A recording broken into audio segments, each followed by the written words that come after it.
Oke, Assalamualaikum warahmatullahi wabarakatuh. Salam sejahtera untuk kita semua. Hari ini kami dari tim Product Development akan memaparkan hasil follow-up terkait permintaan marketing untuk mengembangkan produk suplemen vitamin D dan K2, serta terkait permasalahan untuk suplemen FAC yang tidak bisa didaftarkan ke BPOM. Yang pertama, untuk pengembangan produk suplemen vitamin D dan K2, kami sudah membahas beberapa hal. Yang pertama, bisa di next. Terkait suplemen yang akan dikembangkan adalah kombinasi dari bahan aktif vitamin D3 dan vitamin K2. Kemudian kami sudah melakukan survei kecil terkait referensi produk yang sudah ada di pasaran, dan kebanyakan produk itu berupa kapsul dan soft gel, mengingat dari vitamin D3 sendiri merupakan fat soluble atau tidak larut air, sehingga sediaan yang paling tepat dibuat adalah dalam sediaan padat, yaitu salah satunya kapsul dan juga soft gel.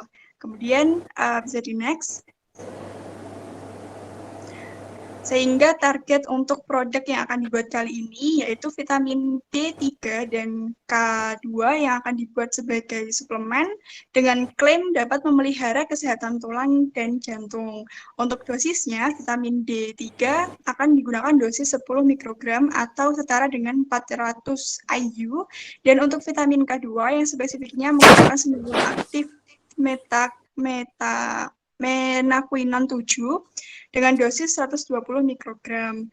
Dan produk ini akan dibuat dalam sediaan kapsul dengan beberapa tambahan eksipien seperti berikut.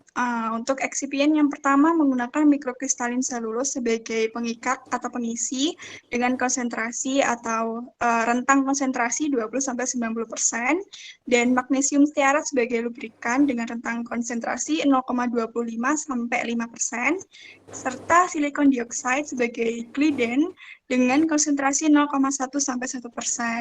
Nah, untuk penggunaan rentang konsentrasi ini kami mengacu pada referensi di Handbook of Pharmaceutical Excipient, karena konsentrasi dari penggunaan eksipien ini masih dalam rentang, sehingga kami perlu melakukan kajian optimasi terkait ketiga bahan ini yang dapat menghasilkan kapsul secara lebih baik dan optimal untuk suplemen vitamin D3 dan K2.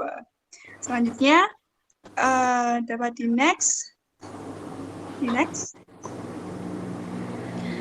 Kemudian persyaratan produk sebagai proses registrasi ke depannya ke BPOM itu meliputi, karena kita akan menggunakan, karena sediaannya berupa kapsul, persyaratan produk yang dibutuhkan yaitu meliputi organoleptik, kadar air, disintegrasi, disolusi, keseragaman bobot, cemaran mikroba, cemaran logam berat, identifikasi bahan aktif, dan juga penetapan kadar.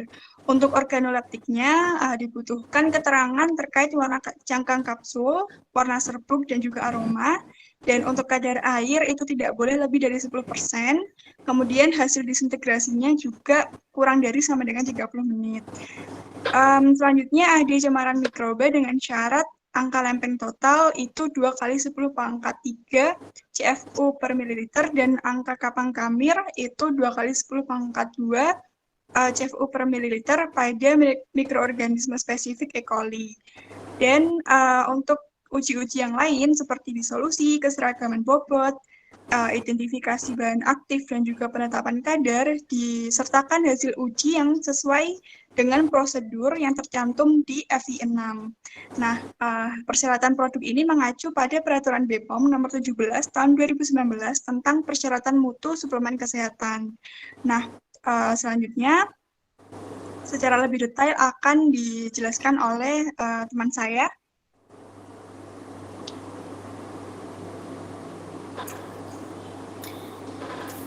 Selanjutnya mengenai prosedur identifikasi bahan aktif dari vitamin D tercantum pada tangkapan layar dari Farmakope Indonesia ke-6 tahun 2020 sebagai berikut. Itu terdapat tulisan identifikasi yang di-highlight berwarna kuning, dan di bawahnya tercantum tata cara identifikasi dari bahan aktif vitamin D-nya. Next.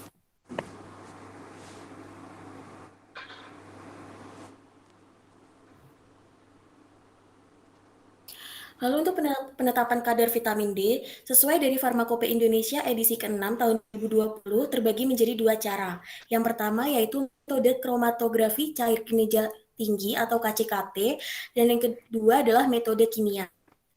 Next.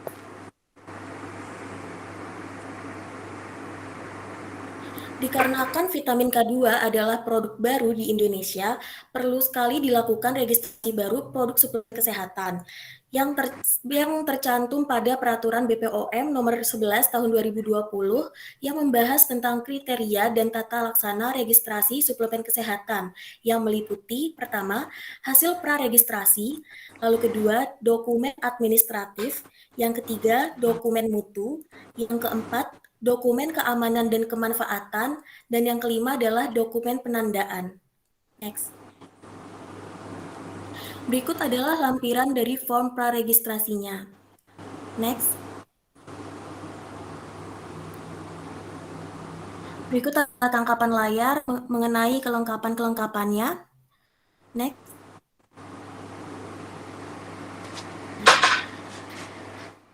Lalu sesuai dari peraturan BPOM 11 tahun 2020, aturan penandaan produk suplemen meliputi yang pertama nama produk, lalu nama dan alamat industri dan atau pelaku usaha, lalu nama dan alamat pemberi kontrak dan atau penerima kontrak, lalu nama dan alamat pemberi lisensi dan atau penerima lisensi, lalu ukuran isi, berat bersih, lalu ada komposisi dalam kualitatif dan kuantitatif, dan lain sebagainya.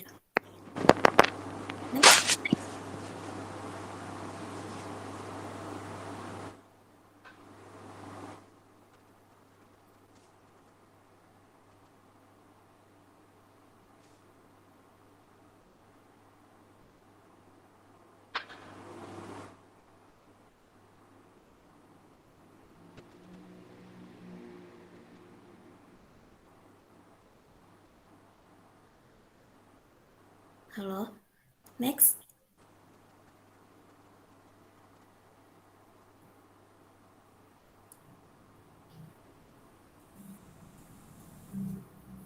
Nah, berikut adalah kemasan yang kami sarankan karena produk kami merupakan produk kapsul, perlu diperhatikan dalam kemasannya. Untuk kemasan primer, kami mengusulkan untuk botol plastik tebal, lalu untuk kemasan sekunder adalah kotak kardus dengan desain seperti berikut. Next. Lalu untuk kasus 2 akan dibahas oleh rekan saya, Vina, silakan. Baik, terima kasih Sofana. Nah, berikut saya akan menjelaskan terkait suatu produk yang akan didaftarkan BPOM dengan suplemen fact sebagai berikut. Nah, apakah produk tersebut dapat diterima? Dan berikut adalah kajian dari kelompok kami, di mana pada peraturan BPOM nomor 11 tahun 2020 tentang kriteria dan tata laksana registrasi suplemen kesehatan, di mana pada bagian ke-7 dibahas terkait produk yang tidak dapat dilakukan registrasi dan disebutkan pada pasal 86, yaitu produk yang tidak dapat dilakukan registrasi dapat berupa produk yang mengandung bahan vitamin, mineral, asam amino, dan atau bahan lain yang melebihi batas maksimum sebagaimana tercantum dalam lampiran 11 yang merupakan bagian tidak terpisahkan dari peraturan badan ini. Dan berikut adalah lampiran 11 yang sesuai tangkapan layar, di mana sesuai pada suplemen facts yaitu pada vitamin D itu dibutuhkan 1000 IU dan juga niacin sebanyak 20 mg. Namun ternyata pada data BPOM, niacin yang diperbolehkan hanya 15 mg dan juga vitamin D yang diperbolehkan adalah 400 IU. Sehingga dapat disimpulkan bahwa kedua bahan ini yaitu niacin dan juga vitamin D melebihi batas maksimum. Hal itu dapat menyebabkan produk tersebut tidak dapat dilanjutkan untuk registrasi. Namun, seiring berjalannya waktu, kami mendapatkan sebuah tangkapan layar di mana berita terkait BPOM menetapkan vitamin D 1000 IU dapat digunakan sebagai suplemen kesehatan, yang mana hal ini didasari oleh adanya peraturan BPOM nomor 11 tahun 2020, di mana yang seperti saya sebutkan yaitu batas maksimal vitamin D sebagai suplemen kesehatan yaitu 400 IU, di mana peraturan tersebut terdapat perbedaan dengan ketentuan di ASEAN, yang mana batas maksimal vitamin D di ASEAN sebagai suplemen kesehatan sebesar 1000 IU. Berdasarkan adanya perbedaan tersebut dan peningkatan demand penggunaan dalam pemeliharaan daya tubuh terutama di masa pandemi ini, maka Badan POM melakukan penyesuaian terkait batas maksimal vitamin D dan ditetapkan 1000 IU per hari dapat digunakan sebagai suplemen kesehatan. Oleh karena itu, pada kasus ini hanya niacin yang melebihi batas maksimum. Namun sesuai peraturan tidak boleh ada bahan yang melebihi batas maksimum. Oleh karena itu, kelompok kami menyimpulkan bahwa produk tersebut tidak dapat dilakukan registrasi BPOM. Sekian dari kelompok kami, kurang lebihnya mohon maaf. Wassalamualaikum warahmatullahi wabarakatuh.